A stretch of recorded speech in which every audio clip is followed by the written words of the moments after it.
السلام علیکم دوستو، آج میں آپ کے لیے لے کے حاضر ہوئی ہوں دولت کی طاقت میں اندھا ہونے والے کے لیے عبرت ناک، اذیت ناک، دل برداشتہ کہانی پاگل خانے کے قیدی۔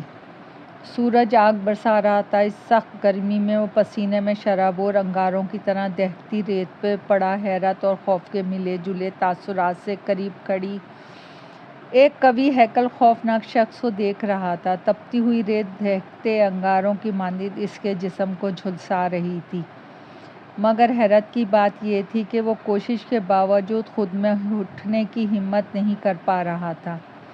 مجھے اٹھاؤ یہاں سے، وہ کرب اور اذیت کے مارے بے اختیار چلا اٹھا۔ یہ ممکن نہیں، تمہیں اب ہمیشہ جہنم کی آگ میں جلنا ہوگا۔ ادھر دیکھو، قوی ہیکل شخص نے اسے نفرت سے دیکھتے ہوئے ایک طرف اشارہ کیا۔ جس طرف اشارہ کیا اس سمت دیکھتے ہی شیردل خوف و دہشت سے لرز اٹھا۔ وہاں ایک کنویں کی منڈیر پہ دکھائی دے رہی تھی جس سے آگ کی لپٹیں نکل رہی تھیں۔ اتنا تو وہ سمجھ گیا تھا کہ اس آگ کی وجہ سے وہاں اس قدر گرمی اور حبس ہے۔ یہ سب کیا ہے؟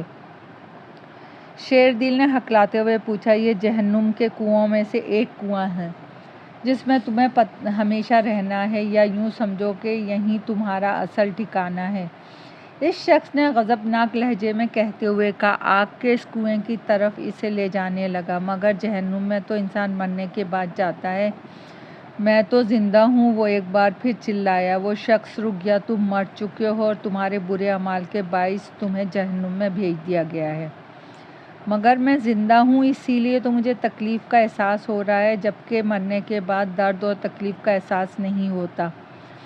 وہ شخص بولا۔ بے وقوف، تم سے کس نے کہا کہ مرنے کے بعد اذیت نہیں ہوتی؟ درد اور تکلیف موت کے بعد بھی ہوتی ہے، تبھی تو انسان کو اپنے گناہوں پر پچھتاوا ہوتا ہے، مگر مرنے کے بعد پچھتاوا بے سود ہے۔ اب تم بھی جہنم میں جاؤ۔ وہ دوبارہ شیردل کو گھسیٹ کے جہنم کے کنویں کی طرف لے جانے لگا۔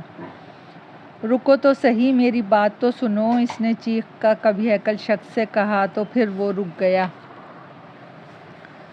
تم آخر ہو کون؟ شیردل نے پوچھا۔ داروغہ جہنم، اس شخص نے جواب دیا۔ میری ایک بات مانو گے؟ اس بار شیردل نے قدرے ہچکچاتے ہوئے پوچھا۔ کون سی بات؟ مجھے کچھ مہلت چاہیے، میں واپس دنیا میں جا کے اپنے گناہوں کا ازالہ کرنا چاہتا ہوں۔ مرنے کے بعد واپسی ناممکن ہے، داروغہ جہنم نے ناگوار لہجے میں جواب دیا۔ اسے وہ گھسیٹتے ہوئے لے جانے لگا۔ اسی پل ایک خوبصورت آواز گونجی۔ رکو! داروغہ جہنم نے رک کر آواز کی سمت دیکھا۔ ایک دبلا پتلا، انتہائی کمزور مگر خوبصورت لڑکا ان کی طرف دیکھ رہا تھا۔ تم یہاں کیوں آئے ہو؟ داروغہ جہنم نے لڑکے سے پوچھا۔ مجھے اس کا حکم دیا گیا ہے اور ساتھ ہی تمہارے لیے پیغام بھی ہے، تم اسے ابھی جہنم کے کنویں میں نہیں ڈال سکتے، لڑکے نے اس کے قریب آ کر کہا۔ تو داروغہ جہنم نے سرد آہ بھرتے ہوئے اسباب میں سر ہلا دیا۔ تم کون ہو؟ شیردل نے اپنے محسن سے پوچھا۔ تو لڑکے نے اسے حسرت آمیز نگاہوں سے دیکھا۔ تم نے دنیا میں کبھی کوئی نیک کام نہیں کیا؟ ہاں، البتہ ایک ادنی سی نیکی تھی، میں تمہاری وہی نیکی ہوں۔ یاد کرو اس روز جب تم نے عمران شاہ کے حکم پر اس بوڑھے کو زہریلا انجیکشن لگایا تھا اور پھر اس کے مرنے پہ افسوس کا اظہار کرتے ہوئے اس سے الجھ پڑے تھے۔ اس کی ایک نیکی کے علاوہ تم نے کبھی کوئی نیکی کا کام نہیں کیا، مگر یہی ادنا سی نیکی تمہارے کام آ گئی ہے۔ اللہ کسی کے اچھے اعمال کو ضائع نہیں کرتا، اگرچہ وہ رائی کے دانے کے برابر ہی کیوں نہ ہو، لڑکا بولا۔ مگر شیردل اس وقت کہیں اور ہی کھو گیا تھا۔ گزرے ہوئے ماضی کے لمحے ایک عکس کی صورت میں اس کی آنکھوں کے سامنے گھومنے لگے۔ اس نے ہوش سنبھالا تو اطفال میں گھر میں تھا۔ اس کا باپ کون تھا، اسے جنم دینے والی ماں کون تھی، وہ نہیں جانتا تھا۔ اطفال گھر کے سخت ماحول سے گھبرا کے جب وہ وہاں سے بھاگا تو اس کی عمر محض 11 سال تھی۔ سڑکوں اور فٹ پاتھوں پر اس کا بسیرا ہونے لگا۔ سڑک اور فٹ پاتھ پر بسیرا کرنے والے کچے ذہن اکثر جرائم کی راہ پہ نکل پڑتے ہیں۔ اس کے ساتھ بھی یہی ہوا۔ چھوٹے موٹے جرائم کرتے ہوئے وہ سنی سے جا ملا۔ یہ چاروں افراد پر مشتمل گروپ تھا جو اسلحے کی بلبوتے پہ پوش علاقوں میں واقع گھروں پہ ڈاکے ڈالتے اور بینک ڈکیتیاں کرتے۔ وہ اس گروہ میں شامل ہوا تو پہلی ہی واردات بینک ڈکیتی تھی۔ وہ رقم لوٹ کے بینک سے نکل کے گاڑی میں سوار ہوئے۔ اگلے ہی چوراہے پر ان کا سامنا پولیس موبائل سے ہوا۔ دونوں طرف سے گولیاں چلیں، جہاں اس مقابلے میں 2 پولیس اہلکار مارے گئے، وہیں سنی گروپ کے کارندے بھی سنی سمیت ہلاک ہو گئے۔ اس فائرنگ میں وہ جان بچا کے بھاگا تو وہ پولیس اہلکار اس کے تعاقب میں تھے۔ ان میں سے ایک کی چلائی ہوئی گولی اس کی دائیں بازو میں لگی، مگر اس کے باوجود وہ رکا نہیں۔ بھاگتا ہوا مختلف گلیوں سے ہوتا سڑک پہ پہنچا تو خون زیادہ بہہ جانے کی وجہ سے نکاہت سی ہو رہی تھی۔ آنکھوں کے آگے اندھیرا سا چھانے لگا۔ بالآخر وہ بھاگتے بھاگتے گر کے بے ہوش ہو گیا۔ جب اسے ہوش آیا تو وہ بیڈ پہ تھا۔ سامنے ایک 35-36 سالہ شخص کرسی پہ بیٹھا اسے دیکھ رہا تھا۔ اس نے اٹھنا چاہا تو اس شخص نے اشارے سے روک دیا۔ لیٹے رہو، ابھی زخم تازہ ہے، میں نے بینڈیج کر دیے، ویسے بھی گولی تمہارے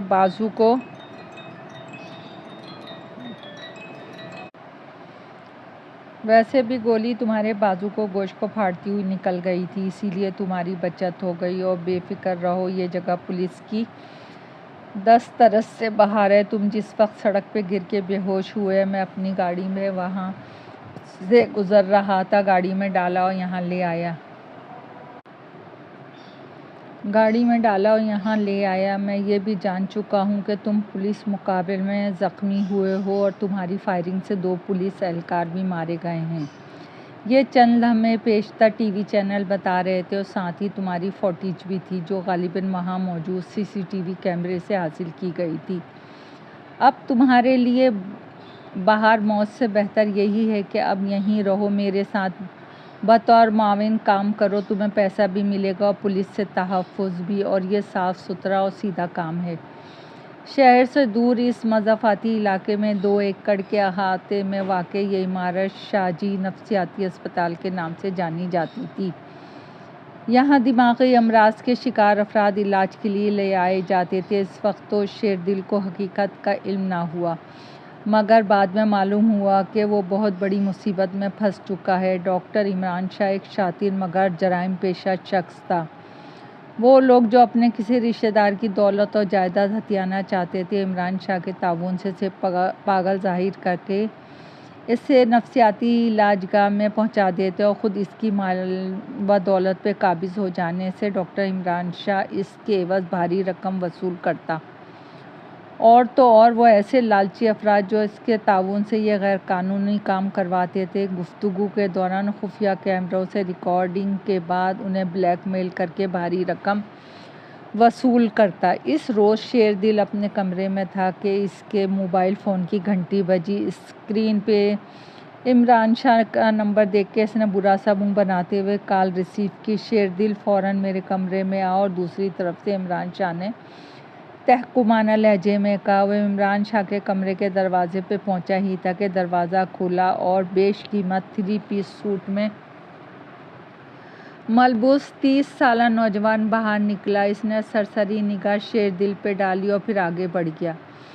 عمران شاہ کنٹرول پینل کے سامنے کھڑا تھا۔ اس وقت اس کی نگاہ کمرے کے دائیں جانب نصف اسکرینوں پہ جمی ہوئی تھی، جن پر عمارت کے اندرونی اور بیرونی حصوں کے مناظر بخوبی دیکھے جا سکتے تھے۔ ایک اسکرین پہ ہال نما کمرے کا منظر تھا، جس میں 3 افراد اچھل کود کر رہے تھے، جبکہ ایک ادھیڑ عمر شخص تالیاں پیٹ پیٹ کے اپنی گھونڈی آواز میں کوئی گانا گا رہا تھا، جبکہ دوسری اسکرین پہ 2 بوڑھے آمنے سامنے بیٹھے باتوں میں مصروف تھے۔ شیردل کو دروازے میں کھڑا دیکھ کے عمران شاہ نے اسے اندر آنے کو کہا اور کنٹرول پینل کے بٹن سے چھیڑ چھاڑ کی تو ان بوڑھوں کی باتوں کی آوازیں آنے لگیں۔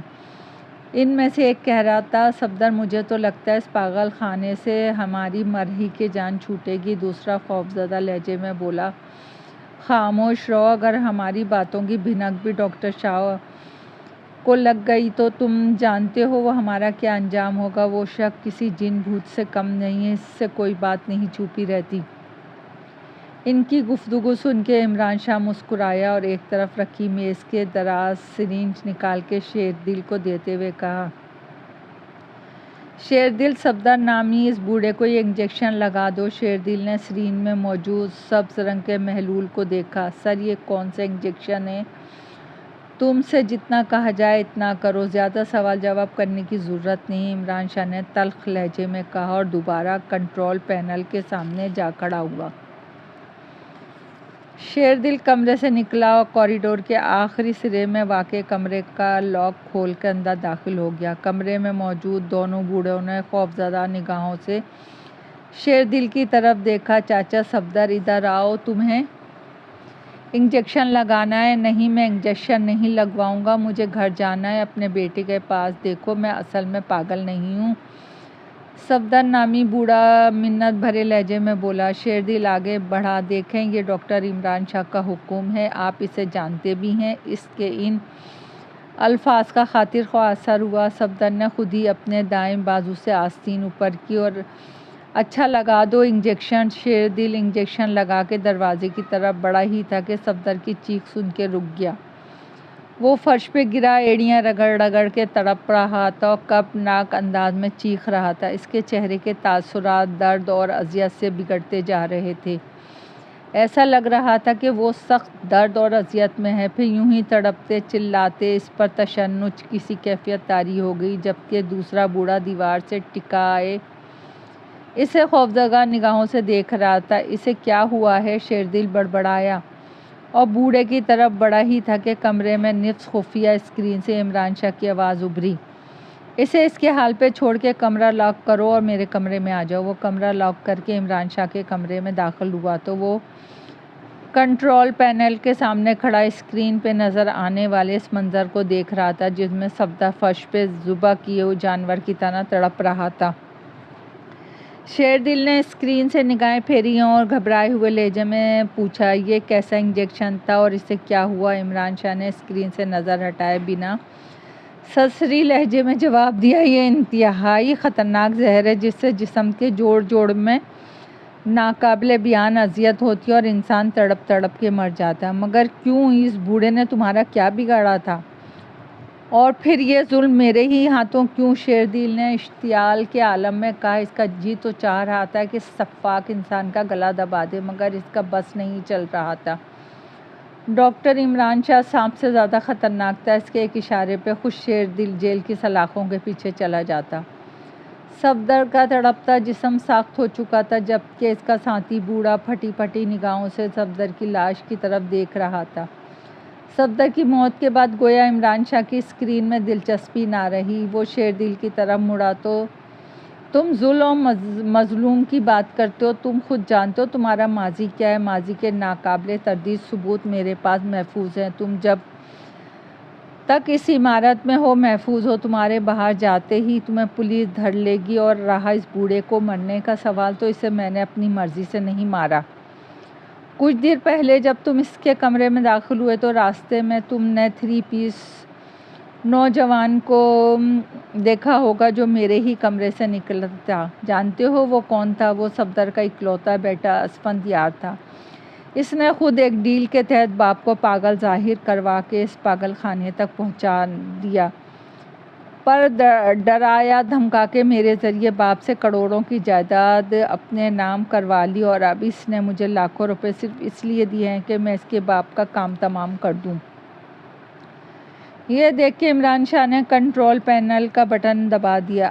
اب سامنے موجود اسکرین پر عمران شاہ اور اسفندیار نظر آ رہے تھے۔ اسفندیار کہہ رہا تھا، ڈاکٹر اگر میں جوانی کے جذبات میں خوبصورت عورتوں، شراب سے جی بہلاتا اور جوا کھیلتا ہوں تو کون سا جرم کرتا ہوں؟ میرے باپ نے مجھے نہ صرف ڈانٹا بلکہ گھر سے نکال دیا۔ وہ تو مجھے آگ کرنے والا تھا کہ میری ملاقات آپ سے ہو گئی۔ اسی طرح میں نے آپ کے کہنے پہ گیم کھیلی اور یہ بوڑھا نہ صرف پاگل خانے پہنچ گیا بلکہ تمام دولت جائیداد میرے نام ہو گئی۔ اب اس کا کھیل ختم۔ اس نے میز پہ رکھا بریف کیس کھولا جس میں بڑے نوٹوں کی گڈیاں موجود تھیں۔ ڈاکٹر عمران شاہ نے اسکرین آف کر دی۔ دیکھا تم نے، اس نے نہ صرف دولت کے لیے اپنے سگے باپ کا خون کروا دیا، یہ سمجھا ہے کھیل ختم، مگر نہیں، اب یہ ہر ماہ مجھے اس ویڈیو کے بدلے ایک خطیر رقم بطور ہرجانہ ادا کرے گا۔ شیر دل عمران شاہ کے ہاتھوں کٹ پتلی بن چکا تھا۔ اب وہ اس کے حکم پہ نہ چاہتے ہوئے بھی بلا چوچرا عمل کرتا۔ اس کے بدلے سے دنیا کی ہر عیش میسر تھا۔ کچھ روز بعد جب شیر دل اپنے روم میں تھا، اس کے موبائل پہ عمران شاہ کی کال آئی۔ اس نے کال ریسیو کرتے ہی عمران شاہ نے بنا کسی تہمید کے کہا، ابھی کچھ دیر میں علاج گاہ میں ایک کار آئے گی جس رومی نامی لڑکی کی ڈرائیونگ کر رہی ہوگی۔ تم رومی کے اس کے گھر چھوڑ کے ڈرائیور کی یونیفارم میں ایئرپورٹ جاؤ گے۔ 9:30 بجے والی فلائٹ سے رومی کا شوہر سرفراز آ رہا ہے۔ تم رومی کو گاڑی میں ڈرائیور کی وردی میں ہوگے، اس لیے سرفراز کو تم پر کسی بھی قسم کا شک نہیں ہوگا۔ ایئرپورٹ سے نکلتے ہی ٹریفک سگنل پہ تم گاڑی کی رفتار کم رکھو گے۔ سگنل کے پاس طارق کھڑا ہوگا، تمہاری گاڑی رکتے ہی وہ عقبی نشست پہ بیٹھ جائے گا۔ تم دونوں سرفراز کو گن پوائنٹ پہ شاہجی نفسیاتی اسپتال لے آؤ گے۔ شاہجی نے اسے ضروری ہدایت دے کے رابطہ منقطع کر دیا۔ 2 گھنٹے بعد عمران شاہ کے دوسرے کارندے خورشید نے رومی کے آنے کی اطلاع دی۔ رومی کو اس کے گھر چھوڑ کر وہ ایئرپورٹ پہنچا تو فلائٹ آ چکی تھی۔ کچھ دیر بعد سرفراز گاڑی کے قریب آیا۔ رومی کی گاڑی میں اجنبی شخص کو ڈرائیور کی وردی میں دیکھ کر اس نے حیرت کا اظہار کرتے ہوئے پرانے ڈرائیور کے بارے میں پوچھا، تم کون ہو اور اقبال انکل کہاں ہیں؟ شیر دل نے عمران شاہ کی ہدایت کے مطابق جواب دیا، سر ان کی وائف کی ڈیتھ ہو گئی تھی، اس لیے گاؤں چلے گئے ہیں۔ میم صاحبہ نے ان کے کہنے پہ مجھے عارضی طور پہ رکھا ہے۔ اس نے آگے بڑھ کے عقبی نشست کا دروازہ کھولا۔ سرفراز اسباب میں سر ہلاتا ہوا بیٹھ گیا۔ ایئرپورٹ سے نکل کے اس نے سگنل کے قریب گاڑی آہستہ کی اور طارق کی تلاش میں سگنل کی طرف دیکھا تو وہ اسے نظر آ گیا۔ وہ سگنل کے قریب ہی کھڑا تھا۔ شیر دل کی خوش قسمتی کہ اسی وقت سگنل کی بتی سرخ ہو گئی اور اس نے گاڑی روکی ہی تھی کہ طارق پھرتی سے گاڑی کے قریب آ گیا۔ سرفراز سب سے بے خبر اپنے سیل فون میں مصروف تھا۔ اس سے پہلے کہ وہ کچھ سمجھتا، طارق برق سرعت کے ساتھ عقبی نشست پہ سوار ہو کے اس کی کنپٹی سے پستول کی نال لگا چکا تھا۔ اسی لمحے بتی گرین ہوئی اور شیر دل نے گاڑی آگے بڑھا دی۔ گاڑی کے شیشے بلیک تھے اور پھر یہ سب لمحوں میں ہوا تھا، اسی لیے اسے فکر نہ تھی کہ کسی نے اغوا کی یہ واردات دیکھ لی ہوگی۔ تم لوگ کون ہو، مجھے کیا چاہتے ہو؟ سرفراز نے گھبرائے ہوئے لہجے میں پوچھا۔ فی الحال تو اتنا ہی چاہتے ہیں کہ خاموش بیٹھے رہو ورنہ تمہاری کھوپڑی میں چھید ہو جائے گا۔ طارق ہررایا تو سرفراز نے خاموش رہنے ہی میں عافیت جانی، مگر اس کے دماغ میں خطرے کی گھنٹی بج چکی تھی۔ اتنا تو وہ سمجھ چکا تھا کہ وہ جرائم پیشہ افراد کے ہتھے چڑھ چکا ہے، جو نہ جانے اس کا کیا حشر کرتے۔ ویسے بھی شہر کے حالات ان دنوں خاصے خراب تھے۔ اغوا، قتل، غارت گری، اسٹریٹ کرائم کی وارداتیں عام تھیں۔ ان جرائم پیشہ افراد کے لیے کسی بھی شخص کو مارنا عام سی بات تھی۔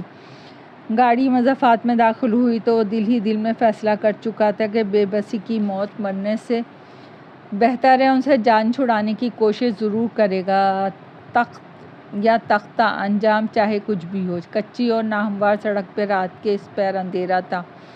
ایک گڑھے پہ گاڑی جب اچانک اچھلی تو اسی پل سرفراز نے انجام سے بے پرواہ ہو کے گاڑی چلاتے ہوئے شیر دل کو عقب سے دبوچ لیا۔ اس وقت گاڑی اس پاگل خانے سے تقریباً 1 کلومیٹر کے فاصلے پہ تھی اور پھر اندھیرے میں اس کچے اور ناہموار راستے پہ خاصی رفتار میں تھی، اسی لیے اس اچانک افتاد پہ شیر دل گھبرا گیا۔ اسٹیئرنگ پہ ہاتھ بہکا اور تیز رفتار گاڑی سڑک کنارے موجود ایک تناور درخت سے جا ٹکرائی۔ ونڈ اسکرین تو ٹوٹ ہی چکی تھی اور اس ہولناک تصادم سے گاڑی کا اگلا حصہ اچھا خاصا پچک گیا تھا۔ شیر دل کا سر پوری قوت سے اسٹیئرنگ سے جا ٹکرایا۔ اس کے سینے اور جسم کے دیگر حصوں پہ گہری چوٹیں آئی تھیں۔ درد کی اذیت ناک شدید کسیلی لہر اس کے پورے وجود میں سرایت کر گئی۔ ذہن میں چھائی دھند نے اسے ہوش حواس سے بیگانہ کر دیا۔ ملک طاہر کی خوابگاہ سے لرزہ خیز چیخوں کی آوازیں سن کے ملک طاہر کا چھوٹا بھائی ملک شیراز اور اس کا بیٹا محسن دوڑتے ہوئے خوابگاہ کے دروازے پہ پہنچے، جو اس وقت اندر سے لاک تھا۔ ملازم بھی اس کی اثنا میں پہنچ چکے تھے۔ کیا ہوا بھائی جان؟ ملک شیراز دونوں ہاتھوں سے خواب گاہ کا دروازہ پیٹتے ہوئے چلایا، اندر سے ایک غراتی ہوئی نسوانی آواز ابھری، چلے جاؤ ورنہ تم بھی مارے جاؤ گے، لگتا ہے پاگل بختاور نے بھائی جان کو مار ڈالا ہے، ملک شیر نے گھبراتے ہوئے لہجے میں کہا۔ جلدی کرو، دروازہ توڑ ڈالو۔ دو ملازم کندھوں کی ضربوں سے دروازہ توڑنے لگے۔ کافی مضبوط دروازہ تھا، ٹوٹنے میں بہت وقت لگا۔ دروازہ قبضوں سے اکھڑ کر گرا تو کمرے کا منظر دیکھ کے وہ سب خوف سے تھر تھرا گئے۔ بیڈ پہ ملک طاہر کی خون میں لت پت لاش پڑی تھی، جبکہ خواب گاہ کے عین وسط میں خون آلود خنجر ہاتھوں میں لیے بختاور انہیں قہر آلود نظروں سے دیکھ رہی تھی۔ بختاور کے لباس پہ جگہ جگہ خون کے دھبے موجود تھے۔ یہ تو تم نے کیا ہے، اپنے ہی باپ کو مار ڈالا، ملک شیراز نے بھرائے ہوئے لہجے میں کہا، کہتے ہوئے بختاور کی طرف قدم بڑھائے ہی تھے کہ اسی وقت بختاور خنجر لہراتے ہوئے ملک طاہر پہ حملہ آور ہوئی۔ قریب کھڑے دونوں ملازم نے اسے قابو کر لیا۔ بختاور کافی بھترائی ہوئی تھی، دونوں ملازموں کے لیے سنبھالنا مشکل ہو رہا تھا۔ یہ دیکھ کے محسن بھی ان کی مدد کو لبکا اور سب سے پہلے خنجر اس کے ہاتھ سے چھین کے دور پھینک دیا۔ اسے باندھ دو ورنہ یہ پاگل لڑکی سب کو مار ڈالے گی، ملک شیراز ہانپتے ہوئے بولا۔ ایک ملازم کہیں سے رسی ڈھونڈ لایا، بختاور کے ہاتھ پاؤں باندھ کر اسے بے دست و پا کر کے ایک طرف ڈال دیا گیا، مگر اس کے باوجود وہ خود کو آزاد کروانے کی جدوجہد کرتے ہوئے ہذیانی بک رہی تھی اور ان سب کو جان سے مار دینے کی دھمکیاں دے رہی تھی۔ ایسا لگ رہا تھا کوئی جناتی قوت اس میں حلول کر گئی ہو۔ کمرے میں موجود تمام افراد اس وقت سے ڈرے سہمے ایک طرف کھڑے خوفزدہ نگاہوں سے دیکھ رہے تھے۔ خوبصورت خط و خال کی مالک، حسین و جمیل دوشیزہ اس وقت کسی چڑیل سے کم نہیں دکھائی دے رہی تھی۔ صاحب پولیس کو اطلاع دیں، یہ پولیس کیس ہے، ایک ملازم نے رائے دی تو ملک شیراز نے اسے گھور کر غصے سے دیکھا۔ تمہارا دماغ خراب ہے؟ ہم اپنے گھر کی عزت کو کسی جیل بھجوا سکتے ہیں؟ پورے خاندان کی بدنامی ہوگی۔ محسن، تم ڈاکٹر عمران شاہ کو کال کرو۔ عمران شاہ کا نمبر ڈائل کرنے لگا۔ اس نے کافی دیر سے کال ریسیو کی۔ ہیلو، عمران شاہ اسپیکنگ، خیریت تو ہے؟ جو رات کے اس پہر فون کیا؟ دوسری طرف سے عمران شاہ کی غنودگی زدہ آواز ابھری۔ خیریت کہاں ڈاکٹر صاحب، اس پاگل بختاور پہ آج پھر پاگل پن کا دورہ پڑا ہے اور اس نے انکل طاہر پر قتل کر ڈالا ہے۔ وہ سخت بترائی ہوئی ہے، ہم سب نے مشکل سے اسے باندھا ہے۔ محسن نے گھبرائے ہوئے لہجے میں اسے صورتحال سے آگاہ کیا۔ اوکے، میں کچھ دیر میں پہنچتا ہوں، عمران شاہ نے جواب دیا۔ تقریباً گھنٹے بعد ڈاکٹر عمران شاہ دو افراد کے ہمراہ کمرے میں داخل ہوا۔ لاش و بختاور پہ نظر پڑتے اس کے منہ سے بے اختیار نکلا، او میرے خدایا، یہ سب کیسے ہوا؟ ہم سب اپنے اپنے کمروں میں سو رہے تھے کہ بھائی جان کی لرزہ خیز چیخوں سے جاگ گئے۔ دروازہ توڑا تو بھائی جان کو یہ پاگل قتل کر چکی تھی، اس پر پاگل پن کا شدید دورہ پڑا ہے، آپ خود دیکھ لیجئے، ملک شیراز نے رو دینے والے لہجے میں جواب دیتے ہوئے بختاور کی طرف اشارہ کیا، جو اب تک چیختے چلاتے ہوئے خود کو آزاد کروانے کی جدوجہد میں لگی ہوئی تھی۔ اسے قابو کریں، میں انجیکشن لاتا ہوں، پھر اسے اپنے اسپتال لے جاتا ہوں، عمران شاہ نے بیگ سے انجیکشن نکالتے ہوئے کہا۔ اس کے ساتھ آئے دو افرادوں نے بختاور کو قابو کیا۔ انجیکشن کے لگتے ہی بختاور کی پلکیں بوجھل ہونے لگیں اور وہ بے ہوش و خروش سے محروم ہو گئی۔ خضر دیوار سے ٹیک لگائے گہری سوچ میں گم تھا کہ سسکیوں کی آواز ابھری۔ ایسا لگ رہا تھا کہ قریب ہی کوئی لڑکی رو رہی ہو، اتنی درد بھری آواز تھی کہ وہ ہڑبڑا کر اٹھ بیٹھا۔ یہ چھوٹا سا کمرہ تھا جس میں صرف ایک بیڈ موجود تھا۔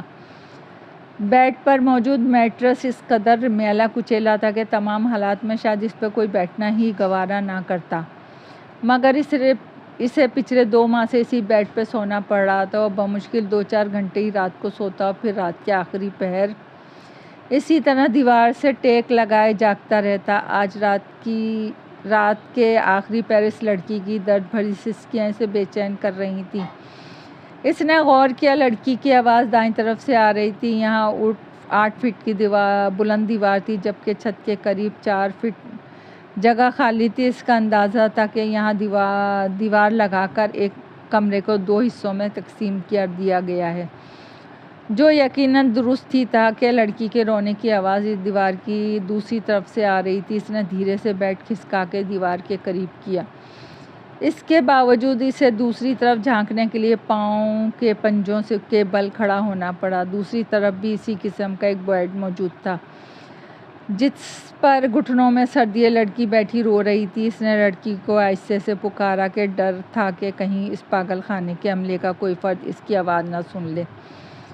لڑکی نے چونک کے آواز کی سمت دیکھا۔ وہ 20-21 سالہ خوبصورت لڑکی تھی جس کی آنکھوں سے اشک موقتی کی طرح بہہ رہے تھے۔ پلیز رو مت، موت رونے سے دکھ کم نہیں ہوتے اور پھر سکھ دکھ ہمیشہ نہیں رہتے، آتے جاتے ہیں، یہی تو زندگی ہے۔ وہ رسان سے اسے سمجھانے لگا۔ اس نے محسوس کیا کہ اس کے ہمدردانہ لہجے میں کیے گئے الفاظ کا خاطر خواہ اثر ہوا۔ لڑکی کے بہتے آنسو رک گئے۔ تم کون ہو؟ لڑکی نے بھرائے ہوئے لہجے میں پوچھا۔ میرا نام خضر ہے، تمہاری طرح اس پاگل خانے کا قیدی ہوں۔ پاگل خانے کا قیدی؟ کیا مطلب؟ لڑکی نے تحریک زدہ لہجے میں پوچھا۔ میرے خیال میں آج یہاں تمہاری پہلی رات ہے، خود آہستہ آہستہ اس کے بارے میں جان جاؤ گی، اور ہاں، کوشش کرنا بات کرتے وقت تمہاری آواز بلند نہ ہو۔ لڑکی اسباب میں سر ہلاتے ہوئے دیوار کے قریب آئی۔ اب بتاؤ تم پہ کیا گزری؟ اس طرح نہ صرف تمہارے دل کا بوجھ ہلکا ہوگا بلکہ ہو سکتا ہے میں تمہیں کوئی بہتر مشورہ دے سکوں۔ لڑکی نے اسباب میں سر ہلاتے ہوئے بولنا شروع کیا۔ ملک طاہر ٹیکسٹائل مل کے مالک تھے۔ دونوں دولت روپے کی کوئی کمی نہ تھی۔ شہر کے پوش علاقے میں 1000 گز کی کوٹھی نما گھر میں اپنے چھوٹے بھائی ملک شیراز کے ساتھ اکٹھا رہتے تھے۔ بختاور ملک طاہر کی اکلوتی اولاد، جو کہ خوبصورت ہونے کے ساتھ ساتھ بلا کی ذہین بھی تھی۔ پڑھی لکھی اور باشعور لڑکی سیلف ڈیفینس میں بھی مہارت رکھتی ہے۔ اس کا انکل طاہر چاہتے بھی یہی تھے کہ بیٹی کی کمی بختاور کی صورت میں دور ہو جائے اور پھر وہ وقت اور حالات کا مقابلہ کر سکے، جبکہ ملک شیراز کا بیٹا محسن لاابالی اور عیاش فطرت نوجوان تھا۔ بڑی مشکل سے جیسے تیسے میٹرک تک تعلیم حاصل کی اور اپنے جیسے اوباش دوستوں کے ساتھ گل چھرڑے اڑانے لگا۔ جوئے اور شراب کی لت کے ساتھ ساتھ اس کا بازار حسن بھی آنا جانا تھا۔ ایسی باتیں کہاں چھپتی ہیں؟ میرے عزیز قارئ نے شیراز صاحب کو بیٹے کے کرتوت سے آگاہ کرنا چاہا تو وہ ہنس پڑے۔ بچہ ہے، اس عمر میں سب ہی ایسا کرتے ہیں۔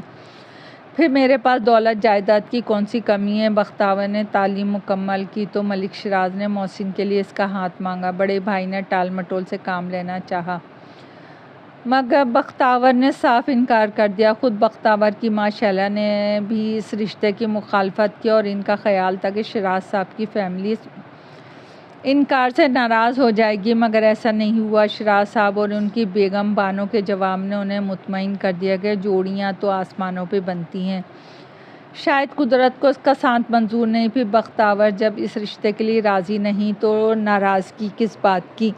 اس روز جب بختاور اپنی ایک سہیلی کے گھر گئی ہوئی تھی، جب واپس آئی تو بانو بیگم اور شیلا لان میں بیٹھی چائے پینے کے ساتھ ساتھ خوش گپیوں میں مصروف تھیں۔ بختاور بھی ان کے ساتھ جا بیٹھی۔ کیسی ہیں آنٹی؟ بختاور نے سلام کے بعد بانو بیگم سے مخاطب کیا۔ ٹھیک ہوں بیٹا۔ اچھا شیلا، میں ذرا اپنے روم میں جا رہی ہوں، نہ جانے آج کیوں تھکاوٹ سی ہو رہی ہے۔ وہ چائے کی پیالی کا کپ اٹھا کے چلی گئیں، جبکہ وہ دونوں ماں بیٹیاں بھی اپنے کمرے میں آ گئیں۔ آپ اور بانو آنٹی میں بہت دوستی ہے، میں تو سمجھتی تھی انکار پہ وہ آپ سے ناراض ہوں گی۔ بختاور نے صوفے پر بیٹھی ماں کے برابر بیٹھتے ہوئے کہا۔ نہیں بیٹا، وہ بڑے دل کی مالک ہے۔ میں اپنے کمرے میں بور ہو رہی تھی کہ بانو آ گئی، کہنے لگی آج لان میں چل کے باتیں کرتے ہیں اور ساتھ چائے بھی پیتے ہیں۔ شیلا مسکراتے ہوئے بولی۔ اچانک ہی شیلا نے دونوں ہاتھوں سے اپنا گلا پکڑ لیا اور اپکائیاں لینے لگی۔ بختاور نے چلاتے ہوئے ماں کو تھام لیا۔ مم، میں اتنا ہی کہا تھا کہ شیلا کو خون کی الٹی ہوئی اور وہ صوفے سے فرش پہ گر کے تڑپنے لگی۔ مم، وہ روتے ہوئے چلاتی ہوئی ماں سے جا لپٹی، مگر شیلا کا تڑپتا ہوا جسم ساخت ہو گیا۔ بختاور ماں کی ممتا سے محروم ہو چکی تھی۔ ماں کی موت کے بعد تو جیسے مصیبتوں اور پریشانیوں نے جیسے ان کے گھرانے کو لپیٹ لیا۔ بیوی کی موت سے طاہر صاحب ٹوٹ سے گئے اور گمسم رہنے لگے۔ ایک روز وہ سیڑھیاں اترتے ہوئے پھسل کے گرے اور شدید زخمی ہو گئے۔ جان تو بچ گئی مگر ریڑھ کی ہڈی ٹوٹنے کے باعث ہمیشہ کے لیے مفلوج ہو گئے۔ اس روز بختاور اپنے کمرے میں گمسم سی بیٹھی تھی کہ بانو بیگم اس کے کمرے میں داخل ہوئی۔ وہ شیلا بیگم کی موت کے بعد سے بختاور کا بہت خیال رکھنے لگی تھیں اور روزانہ رات سونے سے پہلے بس حد اصرار اپنے ہاتھوں سے دودھ پلاتی۔ اس وقت بھی ان کے ہاتھ میں دودھ کا گلاس تھا جسے انہوں نے ٹیبل پہ رکھا اور بختاور کے قریب بیٹھ گئیں۔ بیٹا جو قسمت میں تھا وہ تو ہونا ہی تھا۔ مجھے بھی شیلا بہن کی موت کا اور بھائی صاحب کے مفلوج ہونے کا دکھ ہے، مگر وقت گزرتا ہے نا، حوصلہ رکھو۔ اگر تم ہی حوصلہ ہار گئی تو طاہر بھائی کا کون خیال رکھے گا؟ میری مانو تو اب بھی وقت ہے، محسن سے شادی کی حامی بھر لو، وہ تمہیں دل سے چاہتا ہے اور پھر تمہارے انکل کا بیٹا ہے، خون آخر اپنا ہی تو کام میں آتا ہے۔ بختاور نے تلخ لہجے میں جواب دیا، آنٹی میں نے پہلے بھی کہا تھا مجھے یہ رشتہ منظور نہیں۔ اچھا جیسے تمہاری مرضی، اب تم دودھ پیو اور سو جاؤ۔ بانو بیگم نے خود گلاس اٹھا کے اس کے منہ سے لگایا تو اسے مجبوراً دودھ پینا پڑا۔ پھر نہ جانے کیا ہوا کہ بختاور کو پاگل پن کے دورے پڑنے لگے۔ ایسے وقت میں اپنے ہوش و خروش سے غافل ہوتی اور اس کے علاوہ اس کے لیے سائیکو ڈاکٹر عمران شاہ کو بلایا گیا۔ اس کے علاج سے کچھ روز اس کی حالت بہتر رہی تو طاہر صاحب سمیت سب مطمئن ہو گئے۔ کچھ روز بعد رات سونے سے پہلے طاہر صاحب کے کمرے میں انہیں دوا دینے گئی سے وہ دورہ پڑا اور ہوش حواس کھو بیٹھی۔ جب ہوش آیا تو وہ فرش پہ بے دست و پا پڑی تھی، جبکہ بیڈ پہ طاہر صاحب کے خون میں لت پت لاش موجود تھی۔ شیراز سمیت سب یہی کہہ رہے تھے اس نے پاگل پن کے دورے میں اپنے باپ کو قتل کر دیا۔ پھر ڈاکٹر عمران شاہ نے اسے انجیکشن لگایا اور وہ بے ہوش ہو گئی۔ جب ہوش آیا تو وہ شاہ جی نفسیاتی اسپتال کے کمرے میں قید تھی۔ میرا تو یہی سوچ کر ہی غم سے کلیجہ پھٹ رہا ہے کہ میں نے خود اپنے ہاتھوں سے اپنے باپ کا خون کر ڈالا، جی تو چاہتا ہے خودکشی کر لوں۔ وہ ایک بار پھر رونے لگی۔ حوصلہ رکھو بختاور، خودکشی کا سوچنا بھی مت، خودکشی حرام ہے، خضر نے اسے ایک بار پھر سمجھایا اور وہ کچھ دیر باتیں کرتے رہے۔ اسی وقت دروازے کے قریب سے قدموں کی چاپ سنائی دی، کوئی اس طرف آ رہا تھا۔ اب کل رات بات کریں گے۔ وہ بیڈ سے نیچے اتر آیا، قدموں کی چاپ اس کے دروازے سے قریب آ کے رکی، پھر چند لمحوں بعد وہ جو بھی تھا آگے بڑھ گیا۔ صبح خضر کو جو شاندے سے مشابہ چائے اور پاپے دیے گئے، جبکہ دن اور رات کے کھانے میں معمول کے مطابق پتلی اور جلی ہوئی 2 روٹیاں اور پانی کی طرح آلو شوربہ تھا۔ رات کے وقت بختاور نے اسے آہستہ سے پکارا۔ اس نے بیڈ دوبارہ دیوار کے قریب کھسکایا اور اس پر چڑھ کے دوسری طرف جھانکا۔ وہ درمیانی دیوار کے قریب ہی کھڑی تھی۔ اس پر نظر پڑتے ہی بختاور نے سلام کیا، پوچھا آپ کب سے یہاں قید ہیں؟ یہاں سے نکلنے کی کوشش نہیں کی؟ اس کا جی چاہا کہ بختاور کی بات پر قہقہہ لگا کے ہنسے، مگر اس کی ناراضی کا ڈر تھا۔ ویسے بھی وہ معصوم سی لڑکی سے اپنی لگی تھی۔ یہ مشکل ہی نہیں ناممکن ہے، مجھے یہاں قید ہوئے 1 ماہ سے زیادہ عرصہ بیت چکا ہے۔ وسیع اور عریض احاطے میں واقع اس عمارت کی بلند و بالا دیواروں پہ خاردار تار نفس ہیں جن میں ہر وقت کرنٹ موجود ہوتا ہے۔ یہاں اس عمارت میں داخل ہونے کا واحد راستہ ایک دروازہ ہے جس کی اندرونی سمت پرویز نام کا ایک مستعد اہلکار موجود ہوتا ہے، جبکہ عمارت کے اندرونی سمت 4 دیگر مسلح افراد موجود ہوتے ہیں۔ خفیہ کیمروں سے نگرانی اس قدر سخت ہے کہ اگر کسی کے دماغ میں ذرا سا بھی باغیانہ خیال آئے، اسے زہر کا انجیکشن لگا کے قتل کر دیا جاتا ہے۔ یہ زہر اس قدر خطرناک ہے کہ مرنے والے کے جسم کے روم روم میں ناقابل بیان اذیت ہوتی ہے اور وہ تڑپ تڑپ کے جان دے دیتا ہے، جبکہ خود عمران شاہ یہ سب دیکھ کر لطف اندوز ہوتا ہے۔ بختاور نے خوف سے جھرجھری لی، مگر یہ سب کر کے عمران شاہ کو کیا ملتا ہے؟ وہ مسکرایا۔ تم کیا سمجھتی ہو تمہارے انکل شیراز اور عمران شاہ تمہارے ہمدرد ہیں جو انہوں نے ذہنی علاج کے لیے خصوصی طور پہ عمران شاہ کو چنا ہے؟ تم اپنی باتوں سے نہ تو پاگل لگتی ہو نہ ہی ذہنی مریض، تم پڑھی لکھی باشعور لڑکی ہو۔ مجھے پورا یقین ہے تم ان لوگوں نے سازش کے تحت دواؤں کے زیر اثر ذہنی مریض بنایا ہوگا تاکہ تمہیں یہاں قید کروا کے خود تمہاری دولت پہ عیش کر سکیں۔ اسی لیے تمہارے انکل نے ڈاکٹر عمران شاہ کو بھاری رقم دی ہوگی۔ بہرحال جو بھی سچ ہے جلدی تمہارے سامنے آ جائے گا۔ بولتے بولتے کھوسا گیا۔ ماضی عکس کی صورت اس کی نگاہوں کے سامنے لوٹ آیا۔ 18 سالہ خضر اور 10 سالہ سرفراز تمام اس کے باہر سوگوار بیٹھے تھے۔ ICU میں ان کا باپ موت اور حیات کی کشمکش میں مبتلا تھا۔ ICU کا دروازہ کھلا اور ڈاکٹر نے خضر کو قریب بلایا۔ بیٹا، تمہارے باپ کے پاس وقت بہت کم ہے اور تم دونوں سے آخری بار ملنا چاہتا ہے۔ دونوں ICU میں داخل ہوئے، بیڈ پہ لیٹے باپ کے قریب پہنچ کے رونے لگے۔ وقت آخر میں سجاد صاحب کا حوصلہ قابل دید تھا۔ انہوں نے مسکراتے ہوئے اپنا کپکپاتا ہوا ہاتھ خضر کے سر پہ رکھا۔ خضر، اب تم جوان ہو، تمہیں چھوٹے بھائی کا خیال رکھنا ہے۔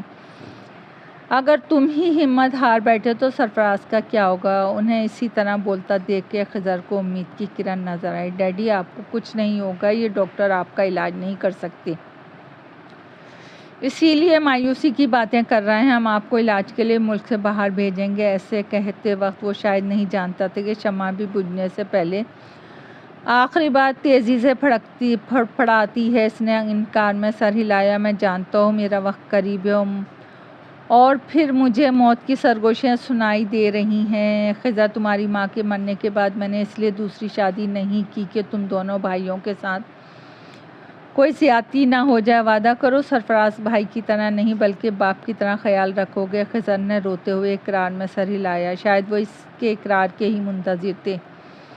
آنکھیں موند لیں خضر نے، سوچا شاید سو گئے۔ پکار کے ہلایا تو پتہ چلا اپنے سفرِ آخرت پہ روانہ ہو چکے ہیں۔ گارمنٹس کی ایک چھوٹی سی فیکٹری ان کی ملکیت تھی جو باپ کے بسترِ مرگ پہ ہونے کے باعث خسارے میں تھی۔ فیکٹری پہ قرض اس کی مالیت سے زیادہ تھا۔ خضر نے تعلیم کو خیر آباد کہا اور کاروبار سنبھال لیا۔ کچھ اس کی انتھک محنت کا نتیجہ، اور پھر قدرت بھی ساتھ دے رہی تھی۔ وہ چھوٹی سی گارمنٹس فیکٹری سے خضر ٹیکسٹائل اور گارمنٹس تک جا پہنچا، اندرونی ملک اور بیرونی ملک۔ خضر گارمنٹس کی مصنوعات کی مانگ تھی۔ دوستو، کہانی ابھی جاری ہے۔ پسند آئے تو لائک اور سبسکرائب کیجیے گا۔ آپ کی دعاؤں کی منتظر۔